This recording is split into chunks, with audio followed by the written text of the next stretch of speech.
Before Zoe got sick, she was just this vibrant kid. I mean, inquisitive and interested in everything, and always had an idea or an answer or a something to do. She never sat still.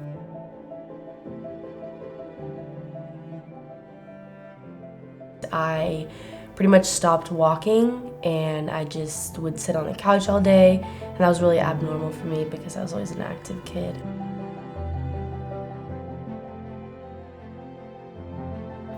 And he called Suzanne and gave her the news on the phone that she had cancer. And when you hear that, that's like a death sentence. When I got in the car and I just broke down, I just realized that we were against the biggest fight. I do remember being scared. Actually, when my pop showed up after my mom, I remember grabbing his arm and saying, like, "What's wrong? What's wrong?"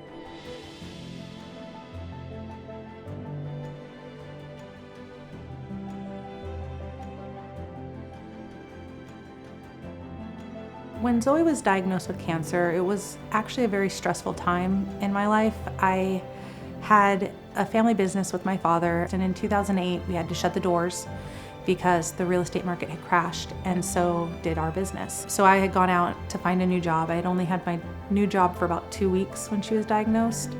And actually at the same time, a few months before we closed the business, my ex-husband and I, Zoe's dad, had decided to get a divorce. My daughter was a wreck. My granddaughter was going to the hospital. And so I had to stay strong. I didn't cry. I just said, it'll be all right, it'll be all right. And at the same time in my heart, I didn't think it would be. I had gotten to the point where I physically couldn't keep working. I would work a full day, so until 5, and then I would leave and go straight to the hospital. And then I would be with Zoe all night. She would be up throwing up or just really sick until usually we wouldn't get back to sleep until about 3 in the morning. So I was running on about 3 hours of sleep. We had already been in a spiral. We were losing our home. It was 6 months into it, and I couldn't make my car payment.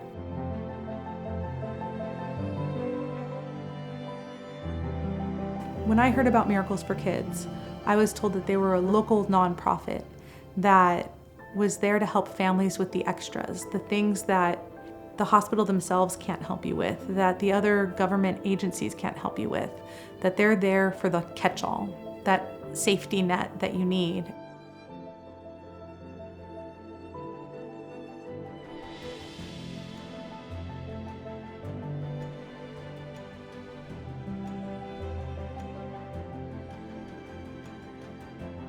Some months they helped with the rent. They helped us with the electric and utility bills. We needed to keep Sue's car, and so they helped make the payments on Sue's car. They took Sue and offered to get some counseling for her. They've just done so many things that make you feel like people care. If we hadn't met Miracles for Kids, if we hadn't had the help that they've given us, I don't know if we would have been able to do it all.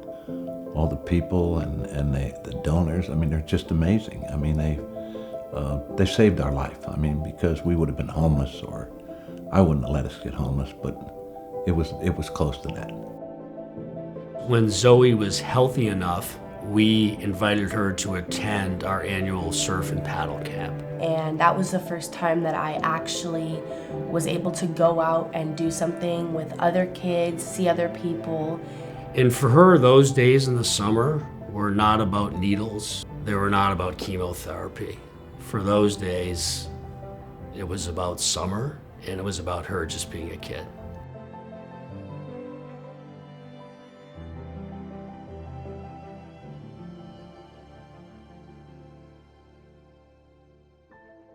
I was scared to do the paddleboarding by myself because I was scared to fall into the water.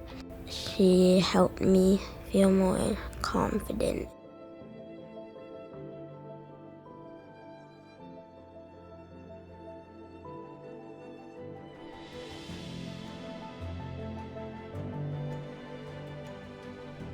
I didn't even know it was her. We were in like the line to check in. I saw Zoe's face. I was like, "What?"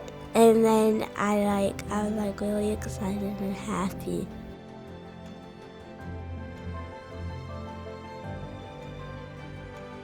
She's now been in remission for just shy of 4 years. So she's cancer-free, chemo-free, drug-free. She's doing really great. She is in cheer and she's amazing. She's doing really well academically.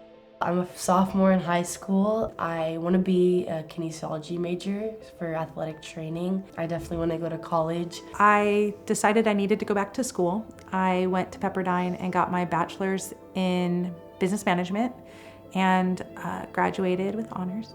And now I'm getting my master's in marketing. When I look at this photo, I see success.